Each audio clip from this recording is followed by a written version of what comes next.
Assalamualaikum warahmatullahi wabarakatuh. Selamat jumpa lagi dengan channel Nurhati Papua. Berikut adalah bagian 8 tentang kemampuan khusus tentang sistem pengendalian intern pemerintah atau yang biasa disebut SPIP. Aneka pertanyaan yang di komentar channel tentang dasar hukum SPIP dan pengertian SPIP itu sendiri apa, dan sasaran dan tujuan SPIP, dan unsur-unsur SPIP, dan bagaimana pelaksanaan penilaian SPIP. Namun sebelumnya silakan saudara sekalian, untuk yang belum pernah klik subscribe, masih warna merah, silakan klik subscribe, dan juga jempol, dan syukur ada lonceng sehingga ada konten-konten dari saya itu otomatis masuk di channel YouTube. Baik. Sekarang yang pertama, dasar SPIP.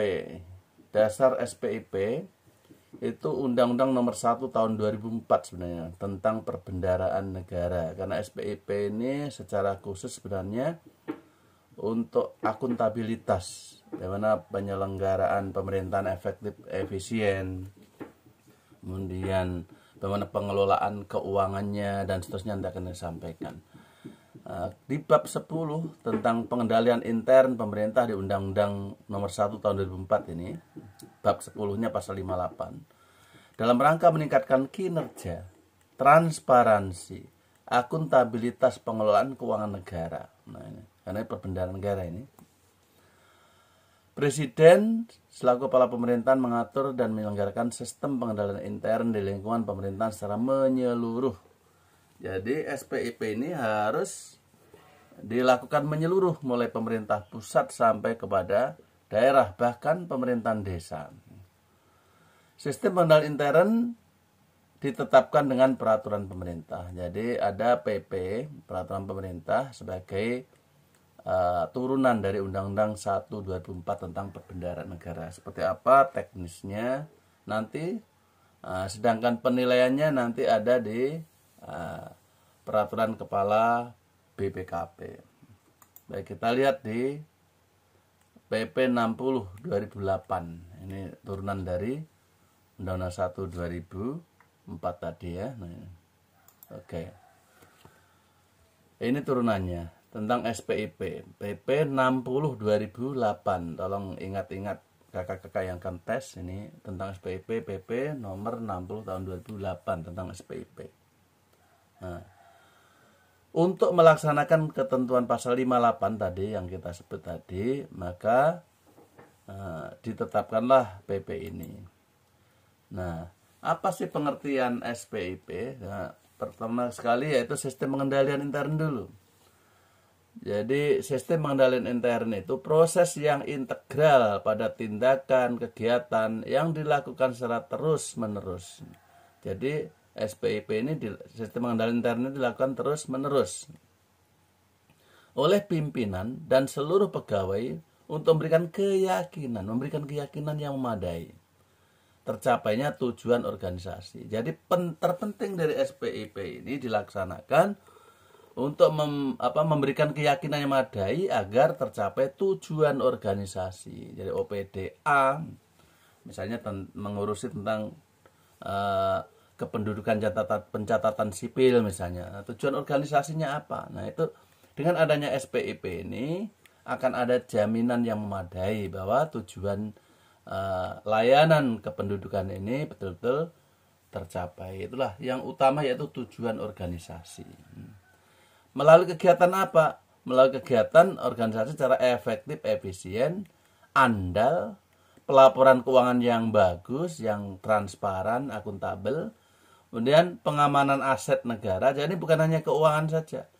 Nah, jadi keuangan dan aset ini juga dalam ranah SPIP ini. Kenapa? Aset itu juga bernilai uang, kekayaan. Jadi kekayaan itu uang dan aset. Dan ketaatan terhadap peraturan perundang-undangan. Jadi inilah bagaimana tujuan organisasi itu akan berjalan efektif, efisien. Itu tujuan pertama SPIP. Kemudian yang kedua, andal dalam pelaporan keuangan. Yang ketiga, pengamanan aset negara. Dan yang keempat, memastikan bahwa organisasi itu taat terhadap peraturan perundang-undangan yang berlaku. Jadi ini tujuan sebenarnya diadakan SPIP. Sekarang SPIP-nya, tadi sistem pengendalian intern secara umum. Sistem pengendalian intern pemerintah, SPIP, itu sistem pengendalian intern tadi yang diselenggarakan secara menyeluruh di lingkungan pemerintah pusat hingga pemerintah daerah. Pengawasan intern adalah seluruh proses kegiatan audit. Nah, jadi pengawasan intern bisa audit, review, evaluasi, pemantauan, kegiatan pengawasan lain. Jadi semua ini masuk dalam SPIP. Nah, terhadap penyelenggaraan tugas dan fungsi organisasi dalam memberikan keyakinan yang memadai bahwa kegiatan terlaksanakan tadi dengan tolak ukur yang telah ditetapkan secara efektif efisien tadi untuk kepentingan pimpinan dalam mewujudkan tata kepemerintahan yang baik, good governance. Jadi endingnya, dampaknya yaitu kepemerintahan yang baik. Outputnya tadi, bagaimana penyelenggaraan pemerintahan berjalan efektif efisien, andal dalam laporan keuangan, pengamanan aset negara, dan sampai aset yang sudah dibeli dan masuk dalam buku kekayaan suatu organisasi tapi pindah-pindah ke rumah, pindah kemana, harus diamankan dan harus berfungsi dengan baik, ditata dengan baik, ada penyusutan dan nanti pengadaan dan pemeliharaan dan sebagainya. Dan juga taat pada peraturan perundang-undangan. Ini outputnya, sedangkan outcome-nya, ya dampaknya terutama, yaitu terwujudnya ke pemerintahan yang baik. Ini perlunya SPIP.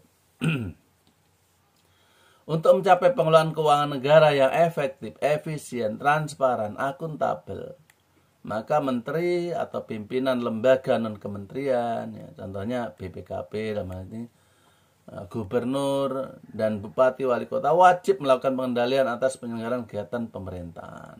Jadi semua lembaga kementerian, pimpinan lembaga, gubernur, bupati, wali kota, ini yang wajib melakukan pengendalian atas penyelenggaraan kegiatan pemerintahnya sesuai dengan tupoksinya masing-masing, tingkatannya masing-masing. Semua wajib ini yang wajib melakukan, ingat-ingat. Pengendalian atas penyelenggaraan kegiatan pemerintahan ini tadi dilaksanakan berpedoman pada SPIP sebagai mengatur dalam peraturan pemerintah. Ini diatur dalam PP 60 sekarang ya. Nah, inilah tujuan SPIP tadi, memberi keyakinan memadai. Yang pertama tadi, agar pemerintahan berjalan efektif dan efisien. Nah, efektif sesuai dengan tujuan, sesuai dengan RPJMD dan diambil tiap tahunnya, yaitu nanti dijadikan turunan oleh OPD berupa Renstra dan seterusnya sampai tiap tahun. Nah, efektif sesuai dengan tugas itu sehingga 5 tahun yang akan datang sesuai dengan target yang dicapai. Efektif, fokus ke tujuan. Efisien dalam pemberdayaan sumber daya tadi, keuangan, aset, itu betul-betul efisien. Nah, tidak ada kepemborosan, tidak harus diselenggarakan dengan baik, efektif, efisien. Ya. Baik, keandalan pelaporan keuangan ya, tujuan SPIP diadakan agar pelaporan keuangan andal, valid, ya, dan memiliki keyakinan yang memadai. Kemudian pengamanan aset negara. Maaf, ini tadi mulai pada dokumen perencanaan ya, dan penganggaran, dan pelaksanaan sampai pada pelaporan. Pengamanan aset tadi, ya, bagaimana pencatatannya, ya, bagaimana pelabelannya, bagaimana perawatannya, pengurusannya, penggunaannya, dan seterusnya. Dan yang terakhir taat pada peraturan perundangan. Kakak-kakak ingat yang akan tes, jadi tujuan SPIP itu 4 ini yang ingat. Pemerintahan berjalan efektif efisien, andal dalam pelaporan keuangan, aset negara aman, dan taat kepada peraturan perundangan. Jadi organisasi tujuannya mencapai ini. Baik, unsur-unsur SPIP sekarang. Nanti di-download sendiri ya, PP 60 2008. Dipelajari yang lengkap karena ini hanya cuplikan-cuplikan yang kira-kira ya, sangat penting untuk diketahui. Unsur-unsur SPIP sangat penting diketahui. Yaitu yang pertama lingkungan pengendalian, penilaian risiko, kegiatan pengendalian, informasi dan komunikasi, dan pemantauan pengendalian intern. Jadi pengendalian intern pun dipantau. Jadi ada 5 unsur SPIP. Ingat-ingat ini biasa keluar dalam tes. Yaitu yang pertama lingkungan pengendalian, penilaian risiko, kegiatan pengendalian, infokom, informasi komunikasi, dan pemantauan pengendalian intern. Nah ini menjadi bagian yang integral dalam kegiatan pemerintahan dengan pengendalian, penilaian risiko. Jadi penilaian risiko harus dilakukan oleh tiap-tiap OPD. Nah, awal tahun bersamaan dengan dokumen perencanaan penganggaran, terutama penganggaran ini karena ini keuangan, akuntabilitas dan aset, maka harus dinilai analisis risikonya kegiatan. Kalau OPD punya 10 kegiatan, nah mana kegiatan yang paling risiko? Risiko bisa dari internal, bisa dari eksternal. Internal misalnya SDM-nya misalnya dalam penanganan kegiatan itu kurang kompeten atau kurang jumlahnya dan sebagainya. Dan seterusnya sampai pada pimpinan komitmen. Sedangkan eksternal bisa saja kita punya kegiatan misalnya mau membuat pagar misalnya kecil-kecilan aja. Nah, tapi ada peluang atau potensi untuk ya mungkin kalau di kampung adat di situ nanti bagaimana sudah setuju atau belum pembangunan itu. Nah, jadi risiko atau faktor alam, cuaca itu penilaian risiko. Ini setiap OPD ini banyak sekali yang tidak melakukan ini. Harusnya setiap RKA, rencana kerja anggaran itu diajukan disertai dengan analisis risiko ini. Nah, sehingga nanti APEP inspektorat mudah untuk melakukan pengawasan. Nah, nanti akan ada prioritas risiko yang tertinggi, terendah. Ini ada aplikasinya untuk penilaian risiko ini. Ini. Baik, terus kegiatan pengendalian sendiri, informasi komunikasi, pemantauan dan pengendalian. Oke, kita lihat nanti tidak mungkin kita jelaskan karena ini panjang sekali di PP 60, tapi kita akan melihat apa yang kira-kira dinilai dari ini sehingga menjadi fokus kita. Baik, ini penilaiannya yaitu dari Perka BPKP yang terakhir yaitu nomor 5 tahun 2021. Mungkin dalam tes ini belum ada ya, jadi mungkin yang nomor 4 tahun 2016, tapi prinsipnya hanya penguatan saja. Sama kan? Fokus penilaiannya apa? Fokus penilaiannya penilaian maturitas, namanya maturitas penyelenggaraan SPIP. Jadi BPKP ini yang menyelenggarakan penilaian bersama inspektorat daerah. Penilaian maturitas penyelenggaraan SPIP mencakup ini ya. Jadi semuanya ini terintegrasi dengan sistem pengendalian intern pemerintah. Jadi fokus penilaiannya terintegrasi dalam SPIP itu sendiri. Dan manajemen risiko tadi indeks MRI, manajemen risiko indeks MRI. Kemudian indeks efektivitas pengendalian korupsi atau IEPK. Indeks efektivitas pengendalian korupsi IEPK ini terintegrasi menjadi maturitas SPIP penilaian. Jadi SPIP sendiri yaitu lingkungan-lingkungan tadi, ada 5 lingkungan tadi. Kemudian manajemen risikonya bagaimana, indeks manajemen risikonya. Kemudian indeks efektivitas pengelolaan korupsi ini digabung menjadi maturitas SPIP. Jadi seperti ini. Kalau ini sistem pengendalian intern pemerintah inilah SPIP inilah yang oleh OPD masing-masing. Misalnya ini dari faktor luar, nanti kita akan lihat diagramnya. Komponen penilaiannya meliputi bagaimana menetapkan tujuannya, mulai dari strategis dan sebagainya nanti. Terus struktur dan prosesnya yaitu lingkungan ini SPIP tadi dan pencapaian tujuan. Kita lihat dulu ya, seperti ini. Penetapan tujuan tadi bagaimana sasaran strategis dari kementerian, lembaga atau pemerintah daerah, provinsi, kabupaten, kota. Bagaimana sasarannya? Kemudian strategi pencapaian sasaran tadi seperti apa dinilai. Nah, ini dalam penetapan tujuan SPIP untuk maturitas SPIP ya.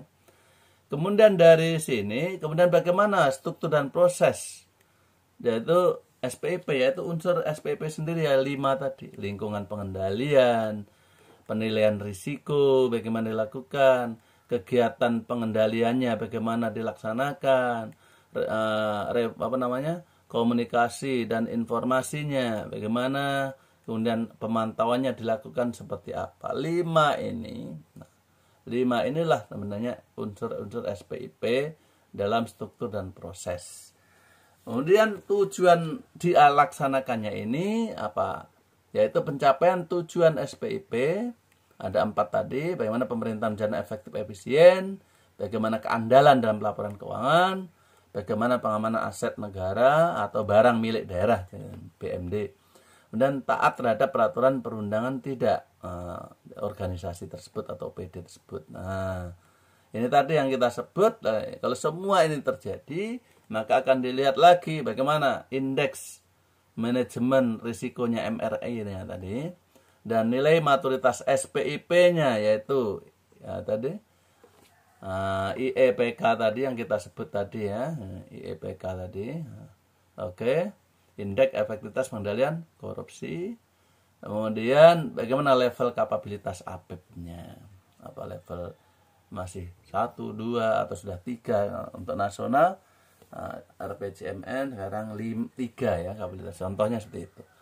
Nah, inilah yang akan kita lihat sedikit, yaitu unsur-unsur ini kemungkinan yang banyak dalam nanti kan akan kita pelajari setelah kakak-kakak menjadi bagian dari APEP. Sekarang kita lihat tadi yang unsur-unsur ini, lingkungan pengendalian itu apa, penilaian risiko itu apa, dan sebagainya. Singkat-singkat saja ini untuk bahan. Oke. Ini contoh aja, contoh SPIP tahun 2018 kemarin. Ya. Kota Jayapura masih kategori berkembang nilainya ya. Karena skornya baru 2706. Tahun 2019 sudah 2,88. Baik. Ini kita akan lihat unsur-unsur SPIP. Baik. Kembali ya. Jadi unsur lingkungan pengendalian tadi yang pertama tadi yaitu penegakan integritas dan penegakan etika. Jadi bobotnya itu 375 ini dari BPKP memberikan bobot. Lingkungan pengendalian lagi yaitu komitmen terhadap kompetensi. Komitmen terhadap kompetensi apakah di OPD itu ya itu komitmen terhadap kompetensi, apakah ada pelatihan-pelatihan untuk peningkatan kompetensi dan sebagainya ya, kompetensi. Kepemimpinan yang kondusif, seperti itu. Struktur organisasi sesuai kebutuhan, rinciannya silakan di perka BPKP tadi. Delegasi wewenang dan tanggung jawab, kalau ada urusan apakah ada pendelegasian ke bawah dan sebagainya. Nah, jadi semua ini akan diminta yaitu dokumen-dokumen ya. Contoh delegasi wewenang, nah, misalnya ada dari pimpinan, apakah ada memo ke bawahnya kemana untuk mewakili kalau ada pembagian tugas ya. Itu kalau ada bersamaan ada tugas-tugas. Contohnya seperti itu. Jadi ada seperti itu. Nah, struktur organisasi apa sesuai kebutuhan, merit system yang kita lihat kemarin ya. Dan penyusunan penerapan kebijakan yang sehat tentang pembinaan SDM tadi. Ya. Penerapan kebijakan sehat tentang pembinaan SDM pembinaan. Peran APEP terhadap efektivitas SPIP, hubungan kerja yang baik dengan instansi pemerintah terkait, yang akan ada irisan-irisan dalam tugas pemerintahan yang memiliki tujuan yang sama, maka apa pola hubungan kerjanya. Proses ini akan dilihat dari proses bisnis. Jadi unsur lingkungan pengendalian itu ada 8. Tadi yang kedua tadi penilaian terhadap risiko. Identifikasi risiko. Apakah OPD atau instansi itu memiliki identifikasi risiko? Di awal tahun apa kegiatan tadi yang sudah saya sebutkan. Ada identifikasi risiko. Kemudian di skala prioritasnya risiko yang tertinggi sampai yang terendah misalnya.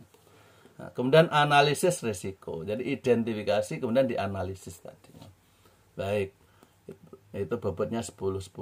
Nanti nilainya menyesuaikan. Oke, jadi risikonya 2 saja, identifikasi dan analisis. Unsur kegiatan pengendalian. Nah, kalau tadi lingkungan pengendalian, lingkungannya organisasinya, kepemimpinannya, tata kerja, peran. Sekarang unsur kegiatannya pengendalian. Itu contohnya ada dilakukan nggak review kinerja? Ada dilakukan nggak pembinaan SDM? Nah, ada dilakukan nggak pengendalian atas pengelolaan sistem informasi? Pengendalian fisik dan aset, atas aset. Nah, kemudian penetapan dan review indikator kinerja. Nah, misalnya ini contohnya ada di Renstra, ada review tidak, dan seterusnya. Nanti akan berkaitan dengan IQ dan sebagainya, seterusnya. Kemudian pemisahan fungsi, otorisasi transaksi, pencatatan akurat tepat waktu, pembatasan akses sumber daya dan catatan. Ini contohnya ada tidak? Contohnya ini di suatu instansi itu ada misalnya ruang ya, ada ruang untuk server dan sebagainya. Nah, ada pembatasan tidak? Misalnya dilarang masuk selain siapa. Atau ada password kalau ada. Nah, itu contohnya pembatasan akses. Ini dilihat oleh SPIP ini, penilaian SPIP itu dilihat mana ada password enggak kalau ada suatu aplikasi yang harus terbatas ya. Kemudian pembatasan masuk ruang, terus sumber daya dan catatan sebagainya. Akuntabilitas pencatatan dan sumber daya. Dokumentasi yang baik atas sistem pengendalian. Jadi semua didokumentasi serta transaksi dan kejadian-kejadian penting. Kalau rapat, bagaimana ada undangan, ada daftar hadir, ada notulen, syukur ada foto-foto dokumentasinya. Semua ini luar biasa, banyak sekali dokumen yang harus disediakan pada saat penilaian maturitas SPIP. Nah, seperti itu, ini gambaran saja untuk kakak-kakak. Baik, ini unsur yang keempat. Sekarang unsur yang ketiga. Sekarang unsur yang keempat, informasi komunikasi itu apa yang dilihat? Yaitu informasinya relevan. Komunikasi efektif. Nah, ini. Komunikasi efektif ya, mengkomunikasikan hal-hal tentang perencanaan dan kegiatan yang sesuai dengan tujuan organisasi. Itu efektif. Kemudian informasi yang relevan, informasinya relevan dengan tujuan. Kita lihat dan sebagainya. Apakah punya website?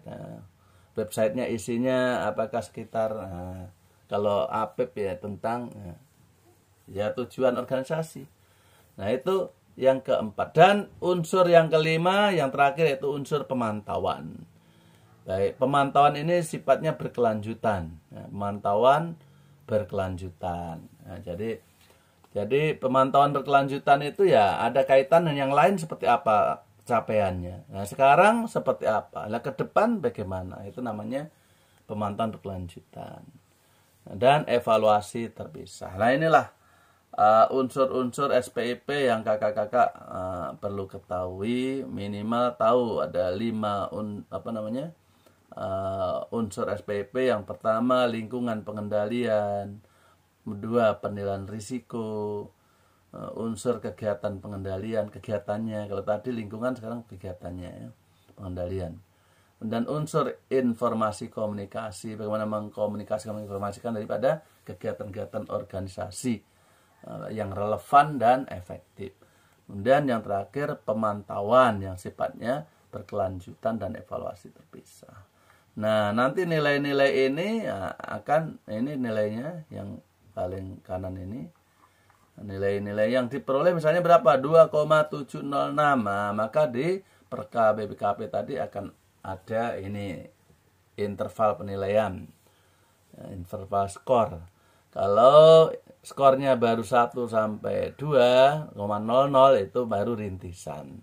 Ini level 1. Level 2 itu berkembang seperti kita Kota Jayapura tahun 2018 tadi yang di atas kita nilai itu.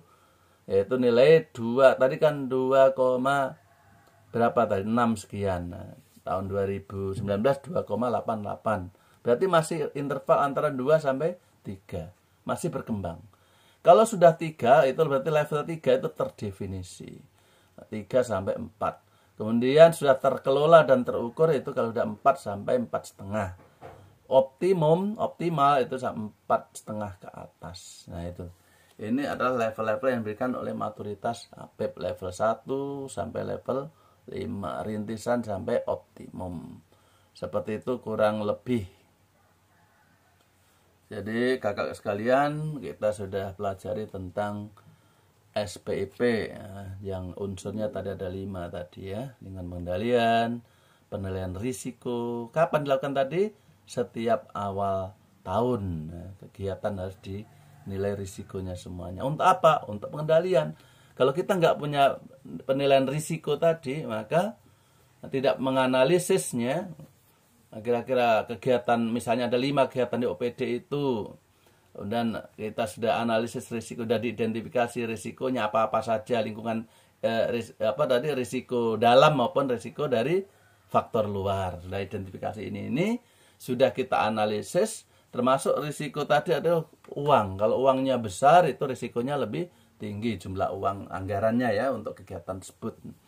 Jadi dengan itu faktor-faktor itu kita bisa menilai, bisa menganalisis dan bisa skala prioritas, membuat skala prioritas. Mana prioritas yang paling tinggi, paling besar risikonya sampai pada yang paling akhir. Itu penting sekali setiap OPD memiliki, setiap instansi memiliki agar fokus untuk pengendalian ini bisa berjalan dengan baik. Yang tertinggi faktor risikonya harus dicermati lebih cermat lagi. Nah, seperti itu. Ini pentingnya penilaian risiko dan dilakukan pengendalian. Setiap OPD atau perangkat daerah itu harus memiliki tim untuk SPIP ini.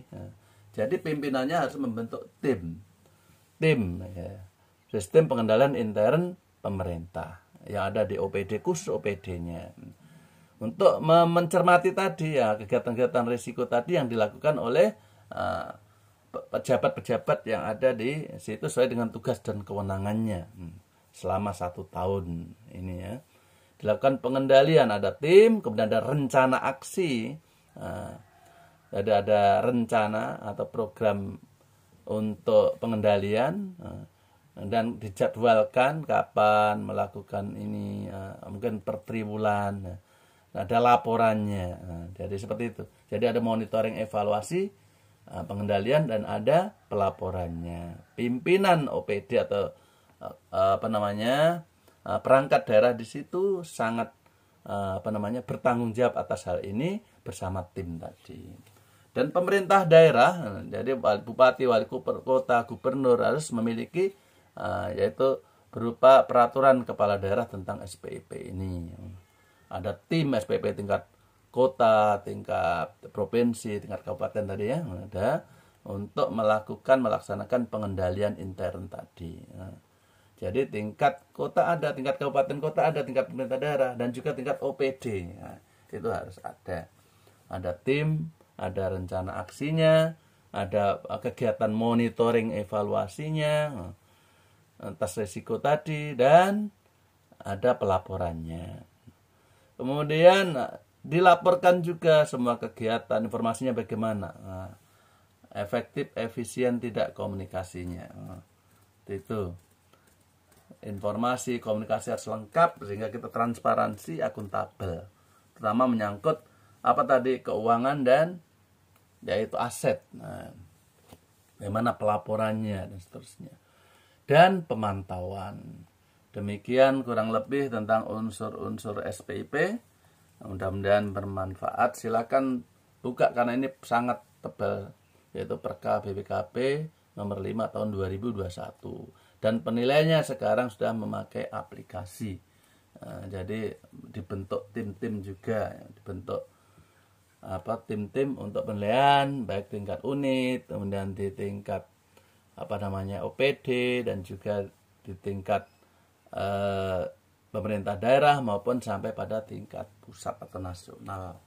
Demikian, mudah-mudahan bermanfaat tentang maturitas SPIP ini dan struktur SPIP.